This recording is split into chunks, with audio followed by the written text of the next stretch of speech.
I have seen a ton of debates online about one side saying science or that is correct, and the other one saying religion is correct. These are all a bunch of crap.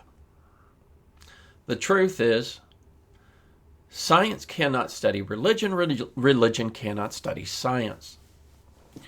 Trying to use science to study religion is like trying to stare at something long enough to know what it tastes like. You can't do it. They're completely different functions.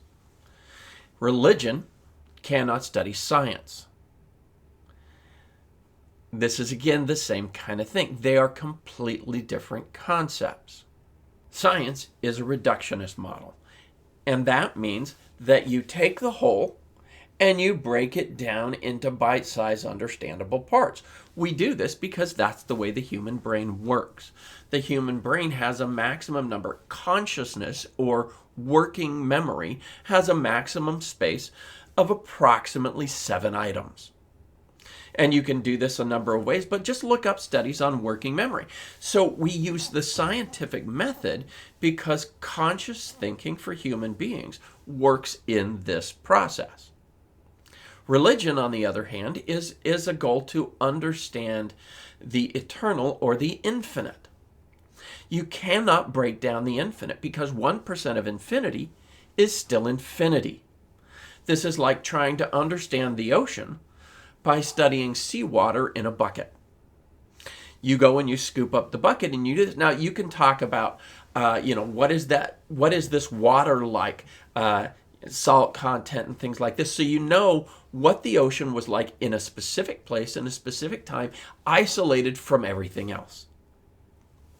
But this won't tell you anything about currents or tides or differences in atmosphere as the pressure gets deeper as you go lower and lower into the water, or what creatures may exist at one layer of the ocean but not the other. You can't understand the ocean by studying seawater in a bucket. Neither can you understand religion by breaking it down scientifically. These are completely different concepts. Now again, religion cannot explain science. Now there's going to be places where they overlap and we're saying, okay, I get this. But again, we're assuming that our own limited experience in other science or religion or whatever we're doing constitutes truth. Truth is something that's studied by religion, but it's not studied by science. Science studies evidence. Now, it uses some facts to do this, but science accepts that whatever facts you have today may not be facts tomorrow, or they may not be the totality of facts. We knew that the smallest portion of something was what we could break down and look at. And then we learned that there were ways to break it down microscopically. And so we knew that molecules were the small. And then we learned parts of this, and we had electrons and protons and neutrons. And then we learned that there are things that are smaller. So the fact that is no longer the fact today.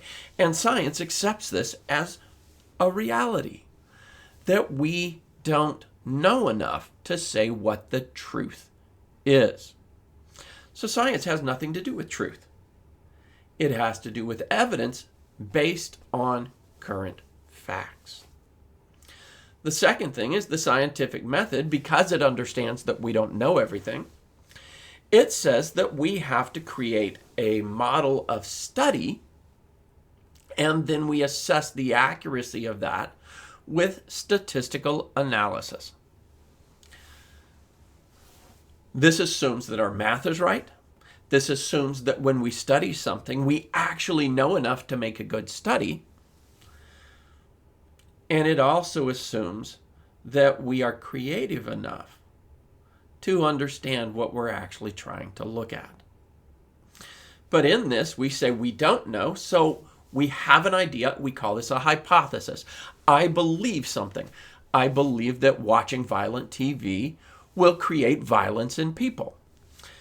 But it's not enough to just say, is there a time where I can show once that somebody watched violent TV and then did something violent? What we have to do is say, if this is true, that violent TV actually causes violence, then we need to be able to show that you cannot watch violent TV and not become violent. Because if you can watch TV and not become violent, it means that sometimes you're violent after watching TV and sometimes you're not. So in science, we call this disproving the null. The null is, here's my hypothesis, and the null is my hypothesis is wrong.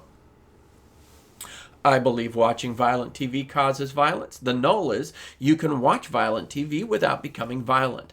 And I have to disprove that. I have to show that I cannot come up with a way that this happens, that you can watch violent TV and not become violent. Doesn't happen. When we're looking at science versus religion, you can test a hypothesis scientifically. You cannot, with the means that we currently have today, study whether or not a creator exists. We don't have the capability to do that. So you cannot disprove the null. So science is absolutely incapable of either evidencing or disproving religion. Now, why is this a big point? We're spending all this time and energy arguing about something that literally cannot be studied. So what should we do?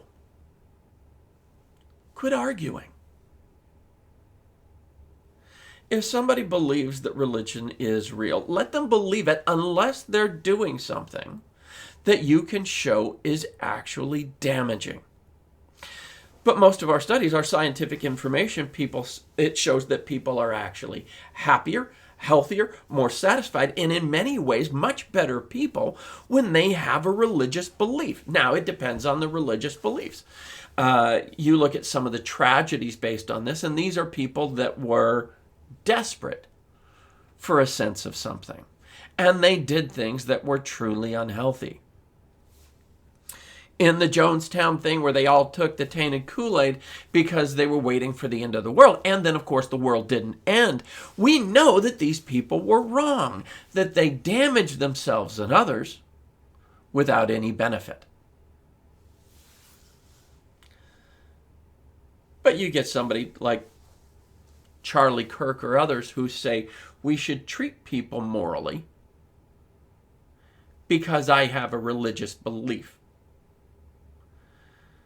Now, I use the idea of Charlie Kirk, but a lot of people took his ideas and bent them out of shape.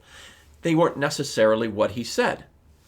I will also say this, I don't agree with everything that he said.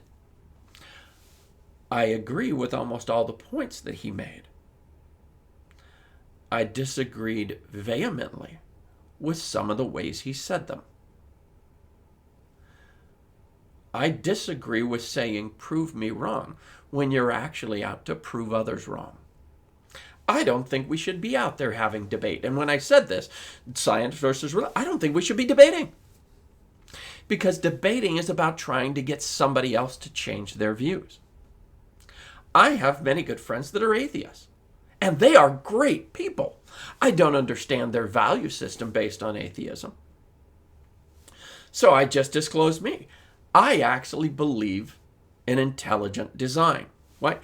And I'm actually going to use this from a scientific method.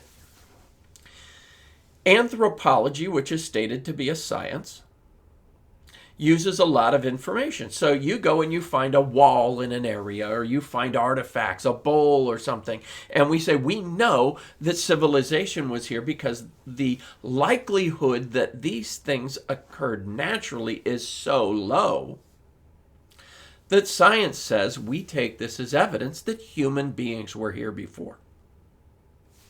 Great. If I found my iPhone on the moon, I would consider this as evidence that a human being had been there, that it was created by somebody who was intelligent, that they went to the moon and left it there. Simply put, the human being is so much more advanced than an iPhone. We are like an iPhone to a protozoa. Protozoa to an iPhone, iPhone to a human being. We are so much more complex that we literally don't have a way to scale that difference.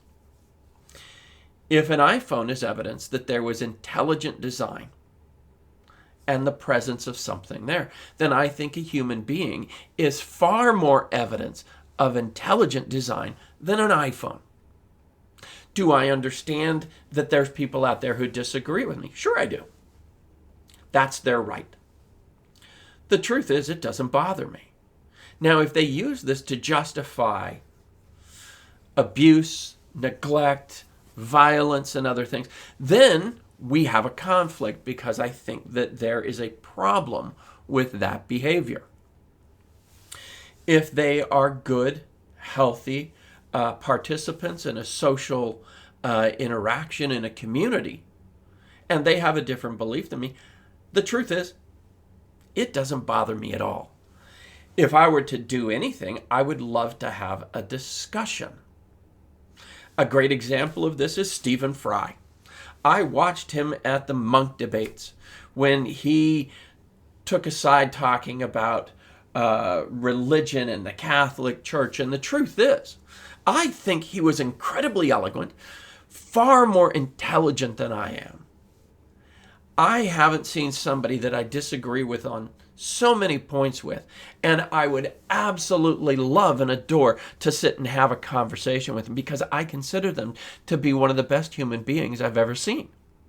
In many ways, a better human being than myself. Just being around this person, just being around Stephen Fry, I believe would make me a better person. Not because I agree or that I'm going to change my mind, but because he's a quality individual. This is the point. I would love to have a discussion with this individual and to hang around so that I learn and become more. Not so that I can make him think or understand what I believe, or that he can make me think or understand what he believes. I would like to understand what it is about him that makes him a quality human being. And I don't think it's his belief about the Catholic Church.